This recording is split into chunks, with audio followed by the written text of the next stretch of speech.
जय गुरु जी। शुक्राना गुरु जी। सारी संगत को जय गुरु जी।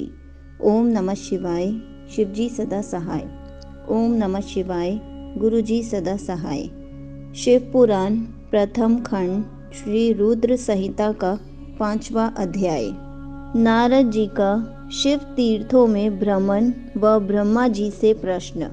सूत जी बोले, महर्षियों, भगवान श्री हरि के अंतर्धान हो जाने पर मुनि श्रेष्ठ नारद शिवलिंगों का भक्ति पूर्वक दर्शन करने के लिए निकल गए। इस प्रकार भक्ति मुक्ति देने वाले अनेक शिवलिंगों के उन्होंने दर्शन किए। जब उन रुद्र गणों ने नारद जी को वहां देखा तो वे दोनों गण अपने शाप की मुक्ति के लिए उनके चरणों पर गिर पड़े और उनसे प्रार्थना करने लगे कि वे उनका उद्धार करें।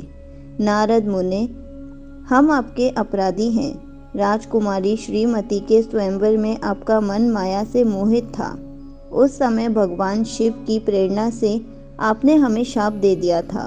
अब आप हमारी जीवन रक्षा का उपाय कीजिए। हमने अपने कर्मों का फल भोग लिया है। कृपा कर हम पर प्रसन्न होकर हमें शाप मुक्त कीजिए।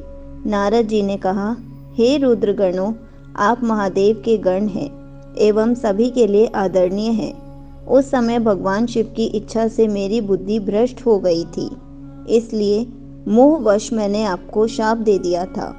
आप लोग मेरे इस अपराध को क्षमा कर दें, परंतु मेरा वचन झूठा नहीं हो सकता, इसलिए मैं आपको शाप से मुक्ति का उपाय बताता हूँ। मुनिवर, विश्रवा के वीर्य द्वारा तुम एक राक्षसी के गर्भ में जन्म लोगे। समस्त दिशाओं में रावण और कुंभकर्ण के नाम से प्रसिद्धि पाओगे। राक्षस राज का पद प्राप्त करोगे। तुम बलवान व वैभव से युक्त होगे। तुम्हारा प्रताप सभी लोकों में फैलेगा। समस्त ब्रह्मांड के राजा होकर भी भगवान शिव के परम भक्तों में होगे। भगवान शिव के ही दूसरे स्वरूप श्री विष्णु के अवतार के हाथों से मृत्यु पाकर तुम्हारा उद्धार होगा तथा फिर अपने पद पर प्रतिष्ठित हो जाओगे।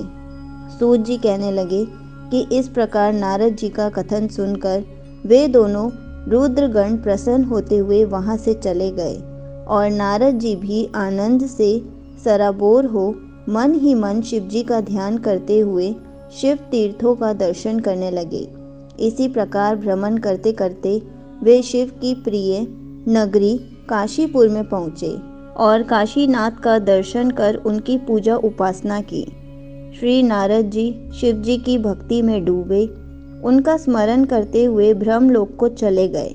वहां पहुंचकर उन्होंने ब्रह्मा जी को आदरपूर्वक नमस्कार किया और उनकी स्तुति करने लगे। उस समय उनका हृदय शुद्ध हो चुका था और उनके हृदय में शिव जी के प्रति भक्ति भावना ही थी और कुछ नहीं। नारद जी बोले, हे पितामह, आप तो परम ब्रह्म परमात्मा के स्वरूप को अच्छी प्रकार से जानते हो। आपकी कृपा से मैंने भगवान विष्णु के महात्म्य का ज्ञान प्राप्त किया है एवं भक्ति मार्ग, ज्ञान मार्ग, तपो मार्ग, दान मार्ग तथा तीर्थ मार्ग के बारे में जाना है, परंतु मैं शिव तत्व के ज्ञान को अभी तक नहीं जान पाया हूँ। मैं उनकी पूजा विधि को भी नहीं जानता हूँ। अतः अब मैं उनके बारे में सब कुछ जानना चाहता हूँ। मैं भगवान शिव के विभिन्न चरित्रों, उनके स्वरूप तथा वे सृष्टि के आरंभ में, मध्य में किस रूप में थे, उनकी लीलाएं कैसी होती हैं और प्रलय काल में भगवान शिव कहाँ निवास करते हैं, उनका विवाह तथा उनके पुत्र कार्तिकेय के जन्म आदि की कथाएं मैं आपके श्रीमुख से सुनना चाहता हूँ। भगवान शिव कैसे प्रसन्न होते हैं और प्रसन्न होने पर क्या क्या प्रदान करते हैं, इस संपूर्ण वृत्तांत को मुझे बताने की कृपा करें। अपने पुत्र नारद की ये बातें सुनकर पितामह ब्रह्मा बहुत प्रसन्न हुए। यहीं पर शिव पुराण प्रथम खंड श्री रुद्र संहिता का 5वां अध्याय समाप्त होता है। जय गुरु जी। शुक्राना गुरु जी।